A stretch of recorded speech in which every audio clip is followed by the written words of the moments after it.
In all of my years of watching NBA basketball, I have never seen a team with such an underwhelming roster. I have seen the worst teams like the 2011 Bobcats with rookie Kemba Walker and a bunch of NBA rejects and low-tier NBA veterans, and even the 2016 76ers with rookie Jahlil Okafor. But let's be honest, we all knew they were basically losing on purpose. But at least they gave us people like Robert Covington, so I won't badger them too much. But as you are watching this video, you can already tell what we're going to talk about today with the new contender of the worst team ever in NBA history, the 2019 Golden State Warriors. The Warriors were just literally spitting in the faces of everyone in the league and creating bandwagoners all over the US. But now, in this unfortunate situation that we will talk about later, they are now being treated like a cheap hooker, as they deserve, after how they took away all the parity in the league for years. But let me stop the Salt Fest and get back on topic. Today, your boy, Alvini Linguine, will go over how this team became how it is now, and who are these cast of characters, and how they are going to potentially make the worst team in NBA history. Anyways, you already know who it is. Roll it! He incurred an injury dealing with weights in the weight room, so he stitched up in the left hand doing all this.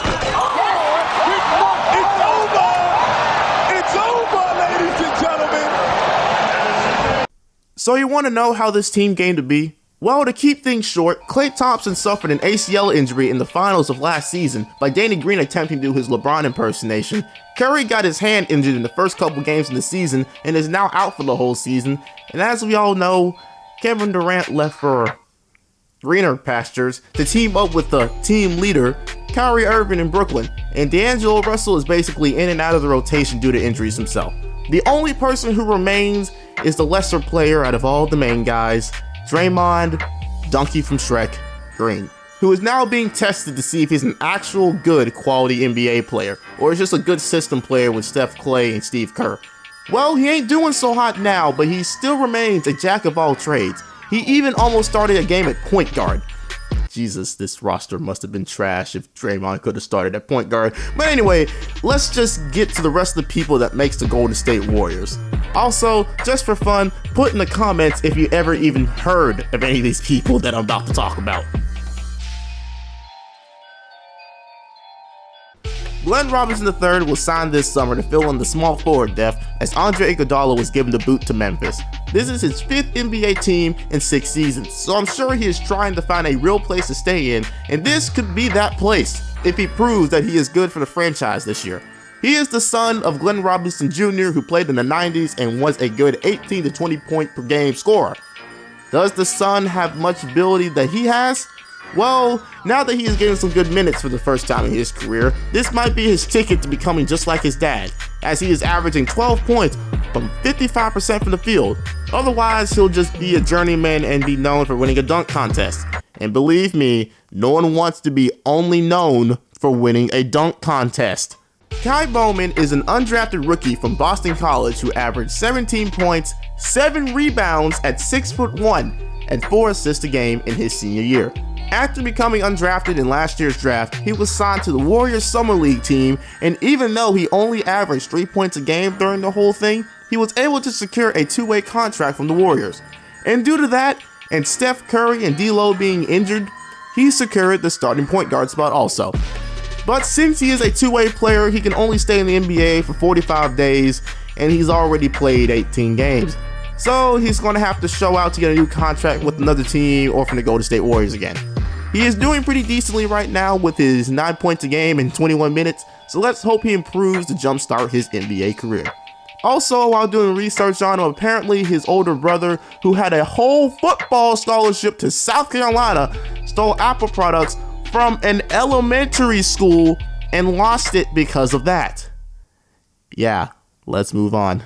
Alright, let me not be so hard on Jordan since he's a rookie, even though he got his ankles broken twice by the same guy with the same move in the same spot. Creating the violation. Lakers nursing a double-digit lead. Norvell puts Poole down. Norvell all the way scores. Poole, Spellman, Evans, Green, and Russell for Golden State. Up and scoop and score and But anyways, Jordan Poole is a rookie from Michigan and the Warriors' first-round draft pick from last year's draft. He had a pretty successful time in Michigan, averaging 12 points a game. He is mainly a scorer and does not have much of a knack for playmaking, but if he's going to be with Steph and Draymond, as long as he is open for a shot, he'll be able to use that scoring ability in the next level. Though right now he isn't helping the team much, scoring 9 points a game on 27% from the field. Now, he is a rookie, so it's best to say that he has to get used to NBA level defenses. Well, Omari Spellman is supposed to be a Draymond Green clone due to his height and weight comparison, but does he play like him? The quick and easy answer is no. He was drafted last year as the third piece of picks that the Atlanta Hawks had to make their own version of the Warriors with Trae Young and Kevin Huerter. But it seems like Omari was not making much of a jump compared to the others, so he was sent to the Warriors via trade. This season he is playing the same amount of minutes, but he is scoring a little bit more with better efficiency. Let's hope Draymond teaches him the ropes of being a Draymond clone. But let's be honest, do we really need two Draymonds on a team together? Once a top 5 pick in the draft to now struggling to find a place in the league, Marquis Chris might not have a place to call home with the Warriors, as the Warriors really love their athletic bigs, as we've seen with guys like Kevon Looney and JaVale McGee. Marquis Chris was meant for greater things, but since he was drafted in the shithole called the Phoenix Suns organization, or at least before Monty Williams and James Jones came in, he was not able to develop at all. And because the Suns gave up on every lottery pick that doesn't seem to improve, they sent him to the Rockets, where he again couldn't touch the rotation, and then to Cleveland to get some decent playing time, to do nothing. Luckily, he was signed by the Warriors and showed out in preseason to take that final roster spot. Now, while playing 17 minutes a game, he is scoring 7 points and 4 rebounds a game on under 50% shooting and 15% from 3. Let's hope he stays, otherwise this might be one of the final spots he ever makes in the league. Okay, so Alec Burks is 28 and I thought he was at least 30, but meet one of the few veterans on this team, Alex Burks. Throughout the 2010s, he was mainly on the Utah Jazz as a shooter and scorer. After that, he was traded to the Cavaliers for Kyle Korver and then to Sacramento. I can only imagine he thought he was going to be able to contend with the Warriors, even with Clay gone all season, but now he was stuck being the main scorer on the team as he is averaging 14 points a game, though on 39% shooting, so not even at all efficient. But hey, what can you do? It's best to say that he is best as a bench shooter, since this is the worst scoring season of his career. Honestly don't know what to say about Willie Cauley-Stein. His game is the super athletic big man of today, like a DeAndre Jordan or a JaVale McGee, but it seems like he isn't getting much better. And since he changed systems and the Warriors is in shambles this season, his numbers are also down. If they didn't fire Dave Yeager in Sacramento last year, he would have been the perfect fit for De'Aaron Fox this season.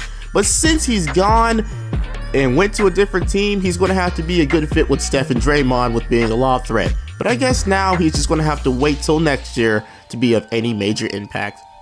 Well, Damien Lee has not been in the league for so long, as this is his 3rd season and he is 27 at the moment. He is also on a 2-way contract and seems to be doing pretty well for himself in the league, as he's averaging 10 points this year on, however, 38% from the field. And again, since he is a 2-way player, that means he can only stay with the team for 45 days. So his time on the active roster is starting to come to an end. Nothing much more to really say other than the fact that he is related to Steph Curry now since he married his sister.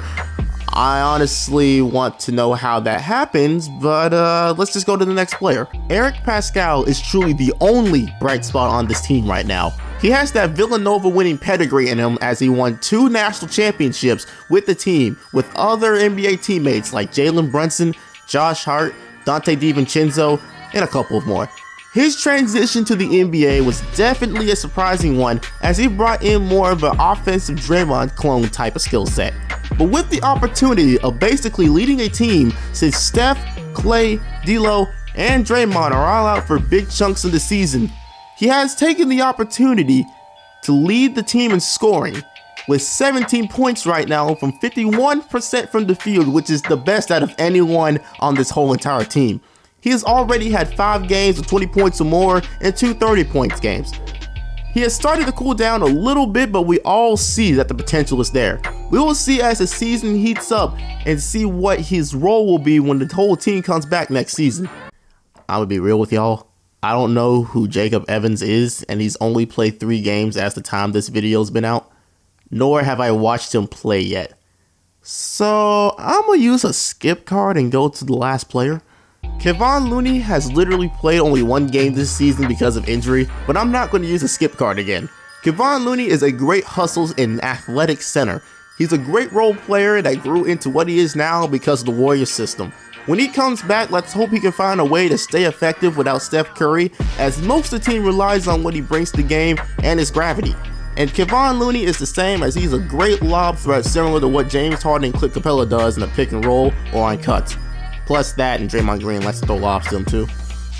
Now what do we have here as a team without Steph, Clay, D'Lo, and Draymond? Basically a bunch of unproven young players trying to find their place in the league and prove themselves. Due to there not being a lot of structure or who does what, which explains why there are so many players on this team with not the best field goal percentages, top dog goes to Eric Pascal, as he has the most potential to be better out of the rest of the players, and the organization should let the younger guys get as many minutes as possible to speed up development for next year. However, due to this, their record will most likely be shit. As of right now, they are 4-15, which is tied with the worst record in the league with the New York Knicks, unsurprisingly, and the Atlanta Hawks. Do I believe they will be one of the worst teams ever record-wise in league history? Most definitely. As long as there's no pecking order, people will continue to do what they want to, and that loss column will just grow and grow. Plus, they truly don't have the personnel to win many games in the first place. That, and just like Draymond says now, they are now at their weakest, and everyone wants to beat them up while they're down.